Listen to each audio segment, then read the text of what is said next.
فيها من خلاف بين العلماء. ما وسع رسول الله صلى الله عليه وسلم وأصحابه والراسخون في العلم يقولون آمنا به كل من عند ربنا. Surah Al-Imran ayat ke-7. Apa yang Imam Hasan Al-Banna sebutkan pada prinsip yang ke-10 ini? Mengenal Allah dan mentauhidkan dan menyucikannya, yakni menyucikan Allah Subhanahu wa taala adalah kemuncak akidah Islam.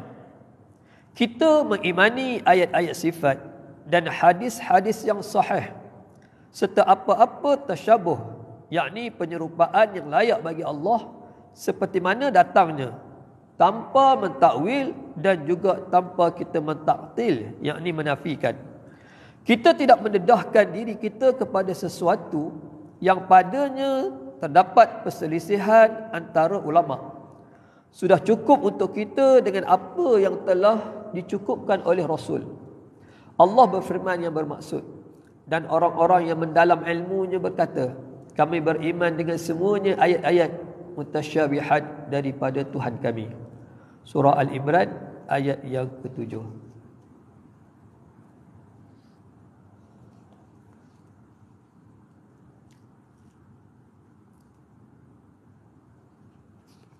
Pada prinsip yang ke-10 ini, tuan-tuan, kalau kita perhatikan, Imam Hasan Al-Banna nak menegaskan kepada kita berkenaan dengan kedudukan tauhid di dalam akidah Islam. Perkara yang paling asas, yang paling besar dalam Islam ini sudah pastilah perkara yang berkaitan dengan kepercayaan kita, yakni keimanan kita kepada Allah Subhanahu wa taala. Tak kiralah sama ada kita panggil dia sebagai usuluddin ataupun sebagai akidah, dia merupakan perkara yang sama. Sebab itu Imam Hasan Al-Banna menyebut pada prinsip yang ke-10 ini, tuan-tuan, perkara yang penting sekali kata dia adalah mengenal Allah dan mentauhidkannya dan juga menyucikan Allah adalah merupakan satu kemuncak akidah Islam. Sebab itu kalau kita perhatikan di zaman Nabi SAW, mana kita tengok ayat-ayat ataupun surah-surah yang dipanggil surah Makkiyah kan. Surah-surah yang diturunkan di Mekah, di awal-awal penurunan ataupun di awal-awal dakwah baginda Nabi SAW. Ayat-ayatnya membicarakan berkenaan dengan akidah. Kita perhatikan antaranya surah yang kita biasa baca, tambah-tambah kita bulan Ramadan ni kan, di waktu witir, Qul huwallahu ahad. Ayat yang membicarakan berkenaan dengan pengesaan kepada Allah Subhanahu wa taala tanpa kita menyerupakan sesuatunya kepada Allah Subhanahu wa taala. Ini merupakan satu benda yang paling penting dalam akidah Islam, tuan-tuan. Kalaulah kita kata, andai kata kita cantik kita pada muamalah, cantik kita kepada ibadah, tetapi tauhid kita bermasalah, tuan-tuan, na'udzubillah min zalik. Sebab ini merupakan asas ataupun kemuncak kepada penjelasan kita untuk mengenal Allah Subhanahu wa taala. Kalau kita kenal Tuhan kita pun bermasalah, macam mana kita nak melakukan amal ibadah yang diperintahkan oleh Tuhan kita dalam kita melaksanakan arahan yang sebenar daripada Allah Subhanahu wa taala. Sebab itu, tuan-tuan, kalau kita perhatikan, kadang-kadang asas akidah ni menjadi satu kesilapan manusia ataupun kesalahfahaman, akhirnya membawa kepada ibadah yang kesilapan, tuan-tuan. Yang inilah kita tengok datangnya ajaran-ajaran sesat. Sebab pertamanya salah kefahaman berkenaan dengan akidah. Sebab itu, tuan-tuan, kalau kita tengok Imam Hasan Al-Banna, kita baca dalam prinsip yang pertama ni, dalam bai'ah yang pertama ini, dia ada satu bai'ah, yakni bai'ah kefahaman. Dan ini prinsip yang ke-10. Imam Hasan Al-Banna nak kena terangkan dulu. Dia kata supaya yang pertamanya antara yang awal-awal kita dah bicara tadi, tuan. Cuma yang ke-10 ni Imam Hasan Al-Banna nak bagi tahu apa? Prinsip yang ke-10, kena kenal Allah Subhanahu wa taala. Kena sucikan Allah Subhanahu wa taala. Tuan-tuan, kita bicarakan dengan berkenaan dengan Allah turun 1/3 malam. Allah itu dekat dengan kita. Kita kena faham, tuan-tuan, hakikat sebenar apa yang nak dimaksudkan oleh Allah Subhanahu wa taala. Jangan kita menyerupakan Allah dengan sesuatu perkara yang lain ataupun dengan makhluk yang diciptakan oleh Allah Subhanahu wa taala. Sebab itu kata Imam Hasan Al-Banna, dia merupakan akidah ataupun kemuncak kepada Islam. dan menjelaskan sifat yang sederhana terhadap ayat-ayat sifat dan hadis-hadis sahih. Kalau kita perhatikan tuan-tuan, secara umumnya Tuan Guru ni bagi tahu, dia kata Imam Hassan al-Banna diterangkan berkenaan tauhid merupakan akidah yang paling penting. Yang keduanya dia kata apa? Imam Hassan al-Banna dia bersifat sederhana berkenaan ataupun perkara-perkara ayat-ayat Quran yang kita kata ayat-ayat yang bersifat mutasyabihat. Nanti kita tengoklah apa yang dibincangkan. Jadi pandangan Imam al-Banna ini adalah merupakan pandangan yang tepat dan disokong oleh Al-Quran dan juga As-Sunnah. Okay, kita tengok daripada penerangan Tuan Guru kita ni, Syekh Muhammad Abdullah Al-Khatib. Dia kata ketinggian status tauhid. Pengetahuan itu banyak, tetapi yang paling mulia adalah akidah Islam. Selok belok akidah itu banyak, tapi yang paling tinggi tahapnya adalah tauhid kepada Allah Subhanahu wa taala. Tuan-tuan, sebab itu kalau kita jelas akidah, kita tidak akan terpengaruh dengan ajaran-ajaran sesat. Bahkan tuan-tuan, kalau kita perhatikan kebanyakan ajaran-ajaran sesat, akhirnya dia akan mendewakan orang yang membawa ajaran sesat. Kita perhatikanlah, tak kisahlah ajaran ayah pin ke ajaran apa-apa pun tuan-tuan, akhirnya dia seolah-olah meletakkan orang yang membawa ajaran tu sampai tahap ketinggian sebagai Tuhan Rob. Ini kesilapan dalam memahami akidah tuan-tuan. Sebab itu ini perkara yang penting tuan-tuan. Katanya yang paling tinggi tahapnya, kata imam ni, kata Tuan Guru ni, adalah tauhid kepada Allah. Keimanan yang benar, tauhid yang hak membolehkan seseorang itu memperolehi ketenangan dan ketenteraman. Bila kita kenal Allah Subhanahu wa taala tuan-tuan, kita tahu tuan-tuan, kita ini makhluk. Allah yang ciptakan kita. Kita belajar berkenaan dengan rukun iman, percaya kepada qada dan qadar Allah Subhanahu wa taala. Maka bila mana berlakunya sesuatu yang tidak disukai oleh hati kita, contohlah, andai kata berlakunya kematian di kalangan orang yang kita kasihi, orang yang kita sayangi, walaupun kita bersedih, tetapi kita yakin itu adalah perkara qada dan qadar Allah, dan qada dan qadar Allah itulah yang paling terbaik untuk kehidupan kita tuan-tuan. Cuma kita bersedih itu tidak ada masalah tuan-tuan, sebab itu adalah sifat manusia. Nabi SAW pun kita melihat dalam hadis-hadis membicarakan berkenaan Nabi bersedih dengan kematian anaknya Ibrahim. Tidak jadi masalah. Dia kata sebab itu, dia kata apa? Bila akidah itu benar, maka akan datangnya ketenangan dan juga ketenteraman. Ini penting. Yang kedua dia kata apa? Akan datangnya izzah, kemuliaan dan juga karamah. Dan juga dia kata apa? Akan datangnya rasa aman dan juga kerehatan. Kita tahu, kita dah usahakan perkara-perkara yang kita buat, tiba-tiba tak jadi macam yang kita harapkan tuan-tuan. Maka kita yakin dan percaya bahawasanya ketetapan Allah itu yang terbaik.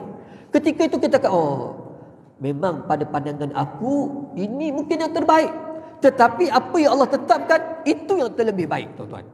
Maka kita akan rasa tenang, kita akan rasa rehat, walaupun hati kita rasa sedih atas perkara yang kita mengharapkan tapi tak sama dengan kehendak Allah Subhanahu wa taala. Tanpa tauhid, kata Tuan Guru ni, dan keimanan, seseorang itu akan diburu kebimbangan dan kebingungan. Kita tengok dalam firman Allah, fa ayyul fariqaini ahaqqu bil am in kuntum ta'lamun alladzina amanu wa lam yalbisu imanahum bizulmin ulaika lahumul am wa hum muhtadun. Maka yang manakah di antara dua puak ini yang lebih berhak mendapat keamanan, yakni keamanan dari bahaya, jika betul kamu mengetahui. Orang-orang yang beriman tidak mencampur adukkan iman mereka dengan kezaliman, yakni syirik. Mereka itulah orang-orang yang mendapat keamanan, dan merekalah orang-orang yang mendapat hidayah petunjuk Allah Subhanahu wa taala. Tuan-tuan, kalau kita baca pengakuan sahabat-sahabat kita yang dahulunya, sebagai contoh beragama Kristian, yang mempercayai adanya 3 Tuhan, anak Tuhan, Tuhan dan juga ibu Tuhan. Macam-macamlah kepercayaan tuan-tuan. Bila mana mereka masuk ke dalam agama kita tuan-tuan, masuk kembali kepada fitrah Islam, kembali kepada Islam tuan-tuan. Bila kita bicarakan dengan mereka, dia berkata apa tuan? Antara benda yang mereka pelik dalam ajaran agama asal mereka, agama Kristian ataupun agama-agama yang lain, Dia kata tak logik dari segi akal.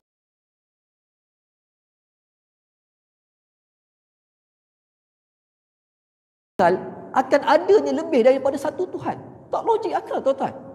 Mana boleh, kalau kita dalam dari segi kepimpinan pun tuan-tuan, di dunia ni pun tuan-tuan, kalau kita berada, kalau ada tuan-tuan berada di pejabat ataupun di mana-mana kita kata satu-satu organisasi tuan-tuan, ketua mesti seorang.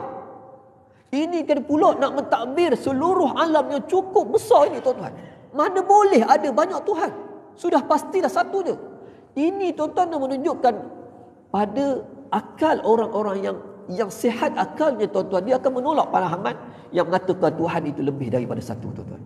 Ini merupakan, kata Allah, ini merupakan satu keamanan dan mereka ini mendapat petunjuk hidayah daripada Allah Subhanahu wa taala.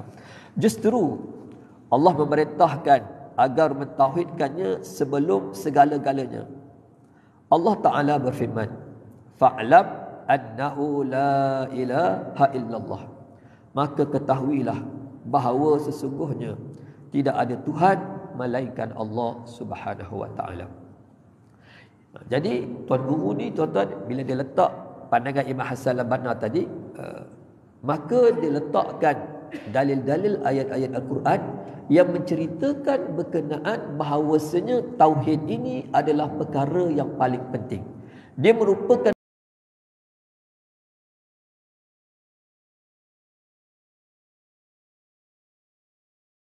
satu ketenangan dan juga keamanan bila kita berada di jalan tauhid yang betul. Maka disambung lagi tuan-tuan, dia kata apa? Kewajipan Muslim demi ketinggian akidah ada 3 perkara. Dia kata apa?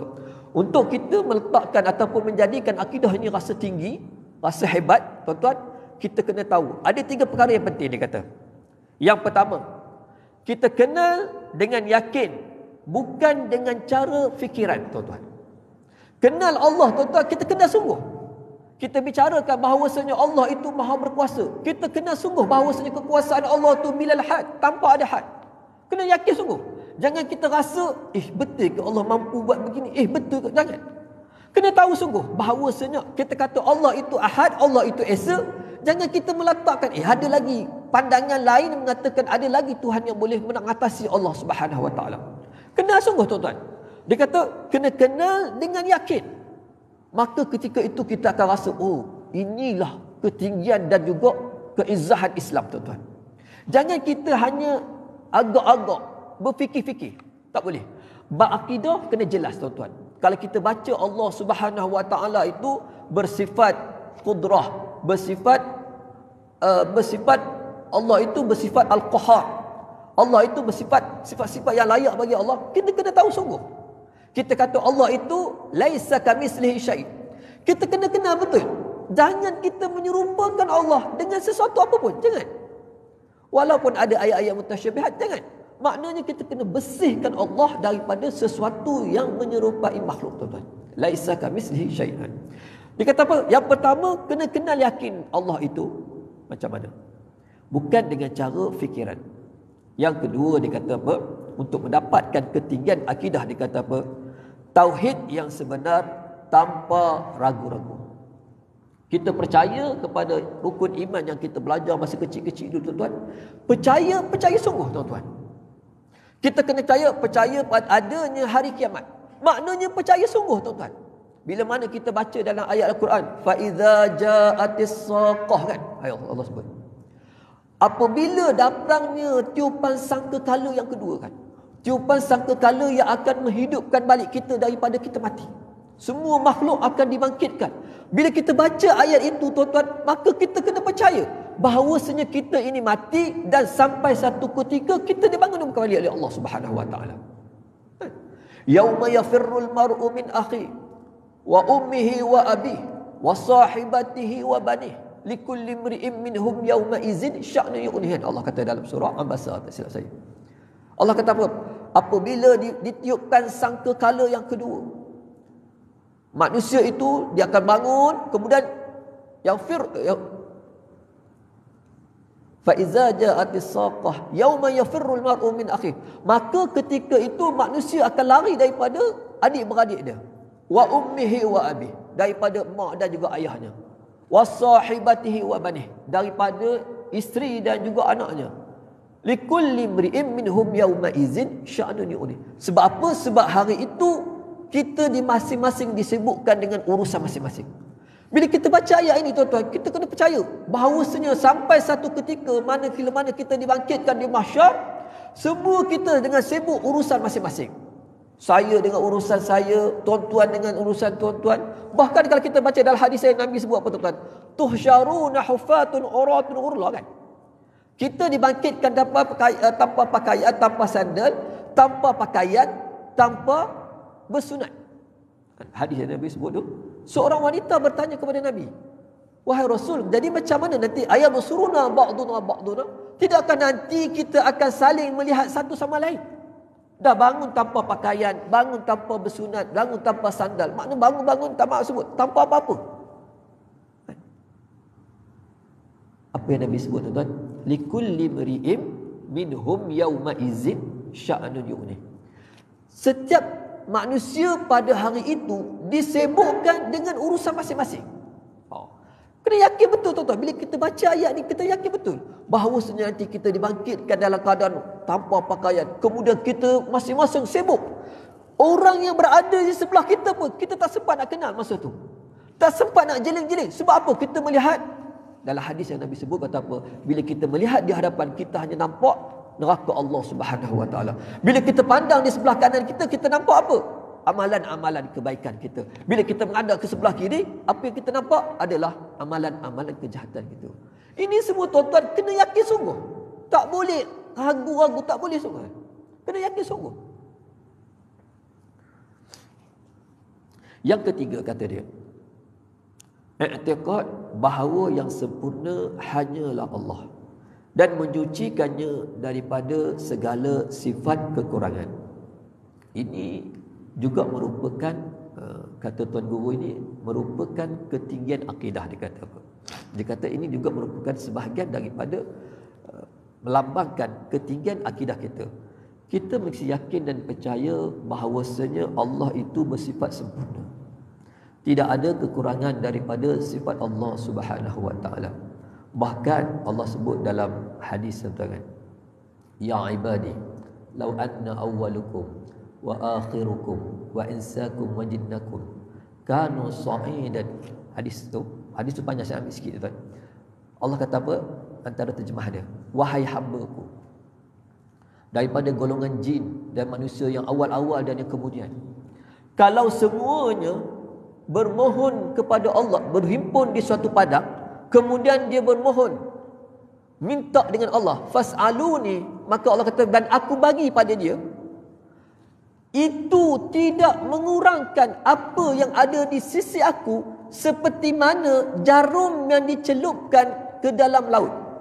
Allah kata, andai kata kita minta ni tuan-tuan, semua kita minta, daripada manusia, makhluk-makhluk ciptaan Allah yang awal, jin, manusia, bahkan sampai seluruh makhluk, sampai yang manusia terakhir, jin yang terakhir tuan-tuan, semuanya berkumpul di satu padang yang besar, di satu tempat yang luas, dan semuanya meminta kepada Allah tuan-tuan. Allah kata apa? Kemudian kami berikan kepadanya semua yang dia minta tu. Allah kata apa? Ma naqasa.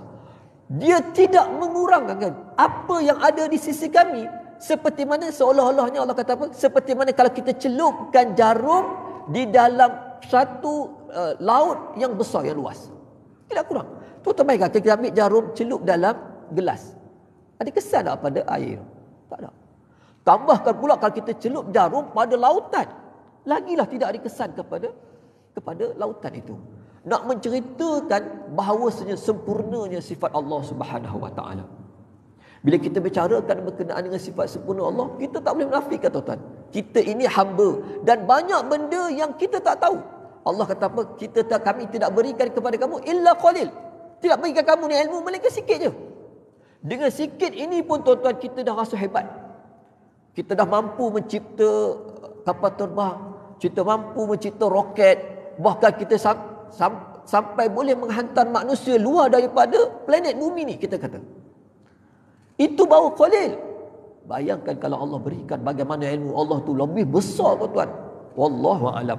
Jadi dikata apa? Yang ketiga, kita mesti iktikad bahawa yang sempurna hanyalah Allah Subhanahu wa taala. Kita manusia yang lemah. Makhluk yang diciptakan oleh Allah Subhanahu wa taala sudah pastilah mempunyai kekurangan. Walaupun kita adalah laqad karramna bani Adam kan. Kita adalah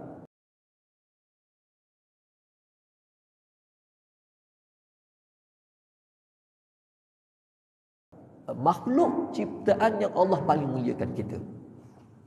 Yang seterusnya, Allah berfirman tentang perkara ini. Tentang tiga perkara ini berdasarkan ayat Al-Quran ini untuk diletakkan. Yang pertamanya ayat surah Al-Ikhlas. Bismillahirrahmanirrahim. Qul huwallahu ahad. Allahus samad. Lam yalid wa lam yulad wa lam yakul lahu kufuwan ahad. Katakanlah wahai Muhammad, Tuhanku ialah Allah yang Maha Esa. Allah yang menjadi tumpuan segala makhluk untuk memohon sebarang hajat.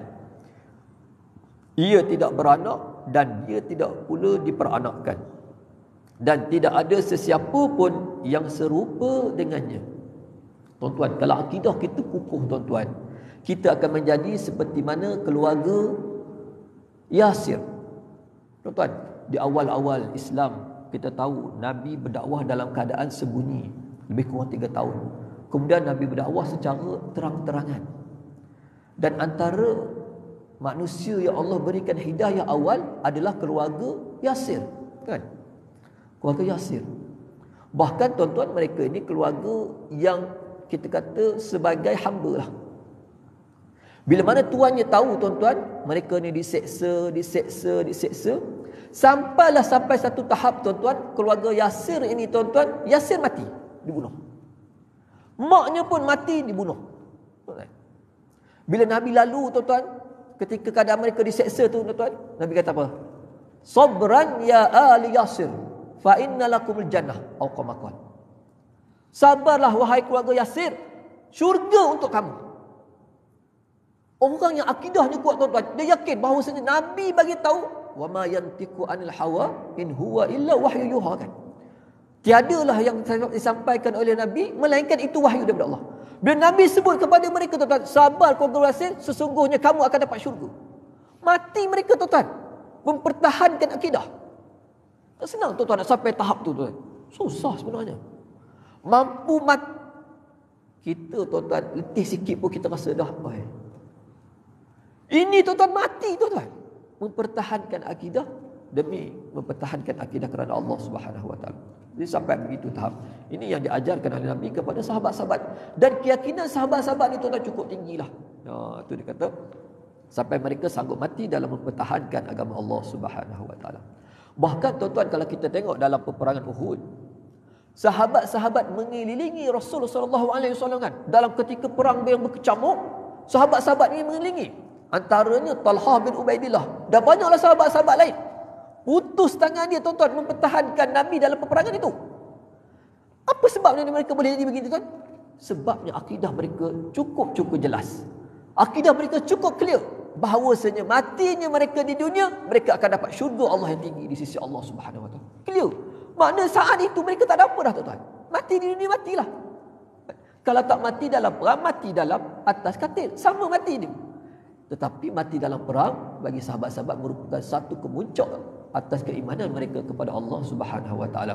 Bahkan tuan-tuan, ada seorang sahabat, saya lupa namanya. Kalau tuan-tuan tengok dalam kitab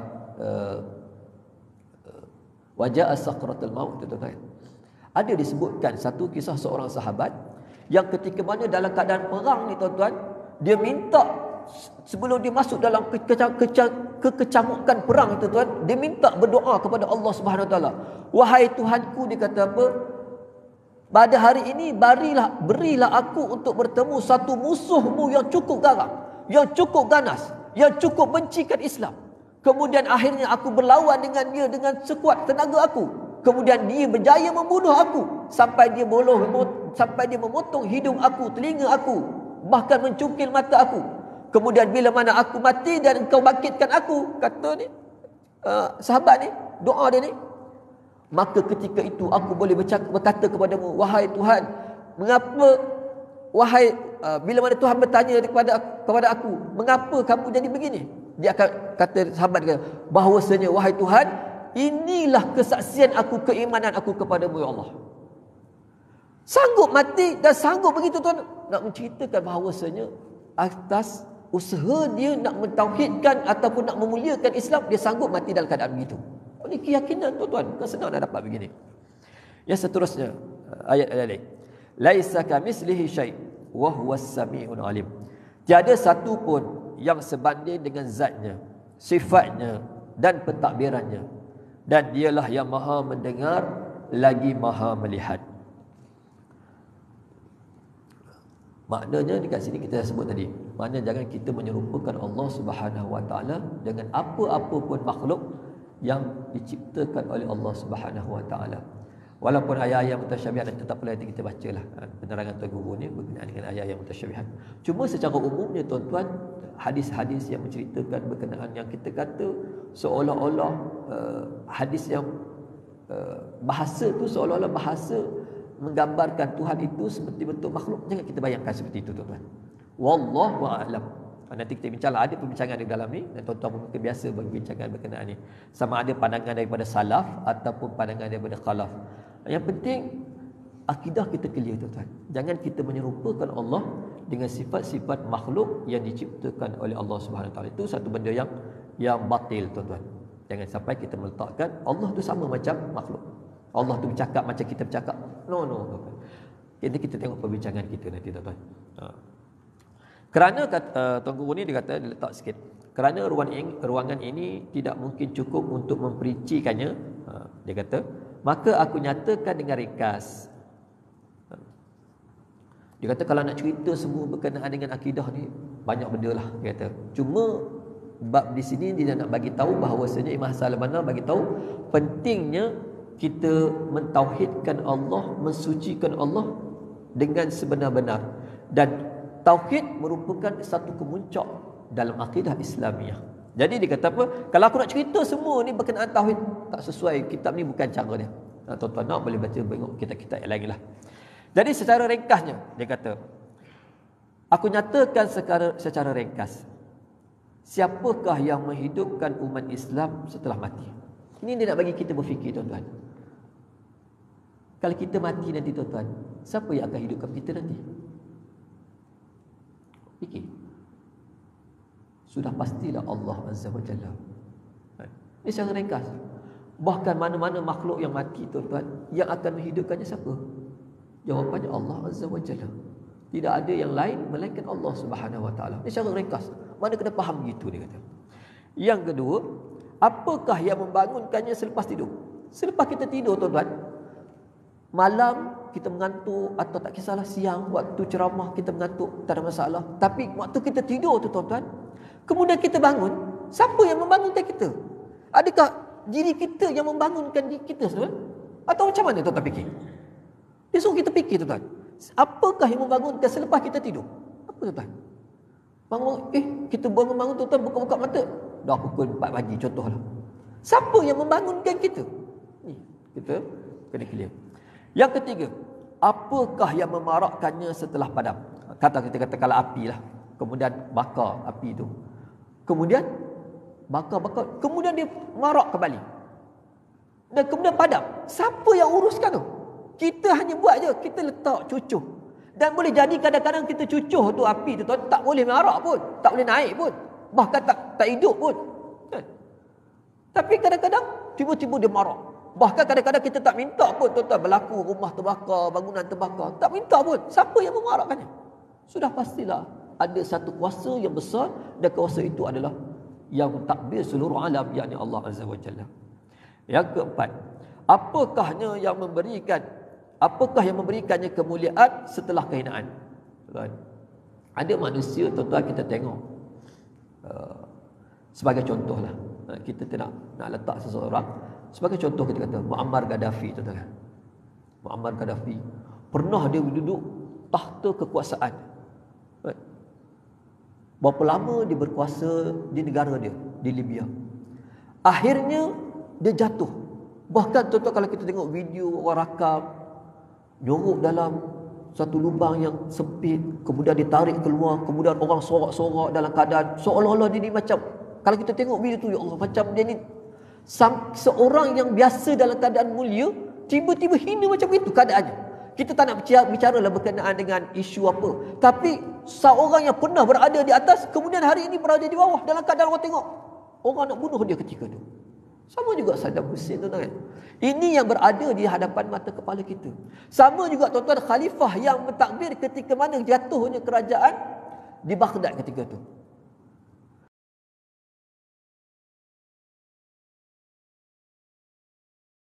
Ketika mana Mongol masuk, tuan-tuan, khalifah kita dia buat apa, tuan-tuan? Dia letakkan dalam kapet, dia gulung-gulung kapet, kemudian dia ambil kuda kijak khalifah tu. Berlaku dalam sejarah umat Islam, tuan-tuan. Khalifah berlaku di Baghdad ketika itu. Habis Mongol serang Baghdad, hancur lebur Baghdad. Khalifah ketika itu yang orang angkat sebelum ni, umat Islam berkhalifahkan dia, berketuakan dia, tuan-tuan. Mongol jadikan dia apa? Masukkan dalam kapet, kemudian kijak kuda. Nak cerita, nak hina kan? Siapa yang memulia dan siapa yang menghina? Sudah pasti Allah Azza wa Jalla, tuan-tuan. Yang kelima, apakah yang menjadikan mereka pemimpin umat setelah mereka menjadi pengembala kambing? Tuan-tuan bacalah kisah Bilal. Tuan-tuan bacalah kisah Anas bin Malik. Tuan-tuan bacalah sahabat-sahabat lain, tuan-tuan, yang asalnya tak terkenal pun, orang biasa je. Abdullah bin Mas'ud, siapa dia, tuan-tuan? Sahabat yang Nabi berjumpa ketika itu dia sedang mengembala kambing. Tetapi bila mana mereka beriman dengan Allah Subhanahu Wa Taala, sampai hari ini sejarah mereka disebut, tuan-tuan. Anas bin Malik, tuan-tuan, yang dia hantar, maknya hantar kepada Nabi, jadi pembantu Nabi, ataupun kita kata sebagai penolong baginda Nabi sallallahu alaihi wasallam, tolong uruskan baginda Nabi sallallahu alaihi wasallam. Akhirnya dia kenal sebagai orang yang mulia, dan dia juga, tuan-tuan, dia antara sahabat yang terlewat lah, yang banyak harta, anak bina. Mulia mereka ni sebab apa, tuan-tuan? Sebab akidah mereka kerana Allah Subhanahu Wa Taala. Sebelum orang tak kenal pun. Bila, tuan-tuan, hamba juga, tuan-tuan. Kalau, bukanlah kita kata kalau, tapi tuan-tuan, kalaulah mereka ini tidak beriman dengan Allah Subhanahu Wa Taala, agak-agak kita kenal tak Bilal? Na'udzubillah, wallahu a'lam, boleh kita jadi kita tak kenal. Dia kata apa? Ini adalah kerana keimanan kepada Allah tanpa menyekutukannya.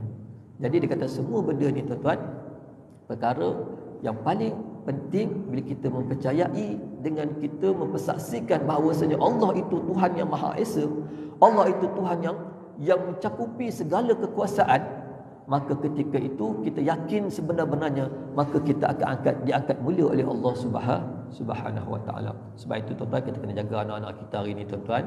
Ada usaha-usaha, tak maaf saya sebutlah, nak menyamaratakan agama. Agama semua sama, maksud semuanya nak membawa kebaikan. Semua agama nak membawa kepada syurga. Tak, tuan-tuan, kena berhati-hati. Saya ada anak-anak, tuan-tuan ada anak-anak, cucu-cucu, kita kena berhati. Fahaman-fahaman begini, tuan-tuan, makin merebak-rebak. Tambah-tambah dengan suasana kita kata alam maya macam ni kan, lagi mudah perkara nak rosakkan ni masuk ke dalam jiwa anak-anak kita. Jadi kita kena perhatikanlah, tuan-tuan. Jangan sampai bagi mereka sama je. Kita maksud contoh, tuan-tuan, saya tak pastilah dalam video baru ni, tuan-tuan, kan, tersebar, tuan-tuan, bila mana perarakan Thaipusam ke perkara apa saya tak pasti. Ada wanita yang bertudung, wallahu a'lam, saya tak tahu berlaku di mana. Tapi maknanya, tuan-tuan, sampai begitu mereka berarak dalam satu upacara keagamaan. Sebab apa? Dalam fikiran mereka sama je. Na'udzubillah min zalik. Kita kena yakin bahawasanya al-Islam yang paling tinggi. Islam itu mesti tinggi dan mesti kita angkat Islam itu sebagai tinggi, dan asas kepada Islam itu mestilah kita mentazihkan atau kita meletakkan akidah kita yang paling tinggi dalam kita meletakkan Allah Subhanahu Wa Taala sebagai Tuhan yang Maha Agung, Maha Esa, lagi Maha Perkasa. Jadi saya rasa cukuplah sekadar itu, tuan-tuan, sebagai sebahagian daripada perbincangan.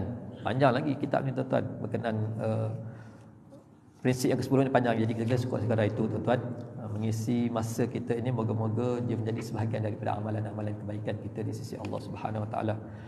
Kita pun tak lama dah, tuan-tuan, nak habis Ramadan.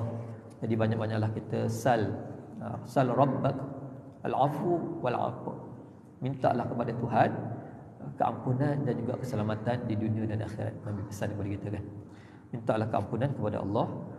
Tambah-tambah kita berada di bulan Ramadan, bulan yang penuh dengan keberkatan, Moga-moga Allah berikan kita istiqamah dalam kita mempertahankan agama kita ini.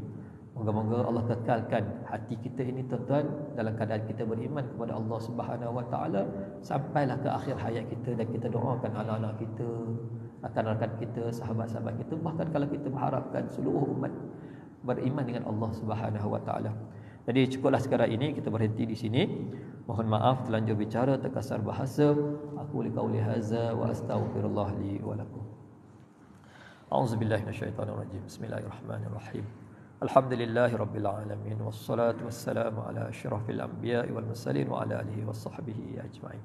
Allahumma faqihna fid din wa 'allimna at-ta'wil wa hdina as-siratal mustaqim. Allahumma ja'al jama'ana hadza jama'an marhuma wa tafarruqana min ba'dihi tafarruqan ma'suma. Rabbana atina min ladunka rahmah wa hayyi' lana min amrina rasyada. Rabbana atina fid dunya hasanah wa fil akhirati hasanah wa qina azaban nar. Wassallallahu ala sayidina Muhammadin wa ala alihi wa sahbihi wa baraka wasallam. Alhamdulillahi rabbil alamin. Tasbih kepada Allah.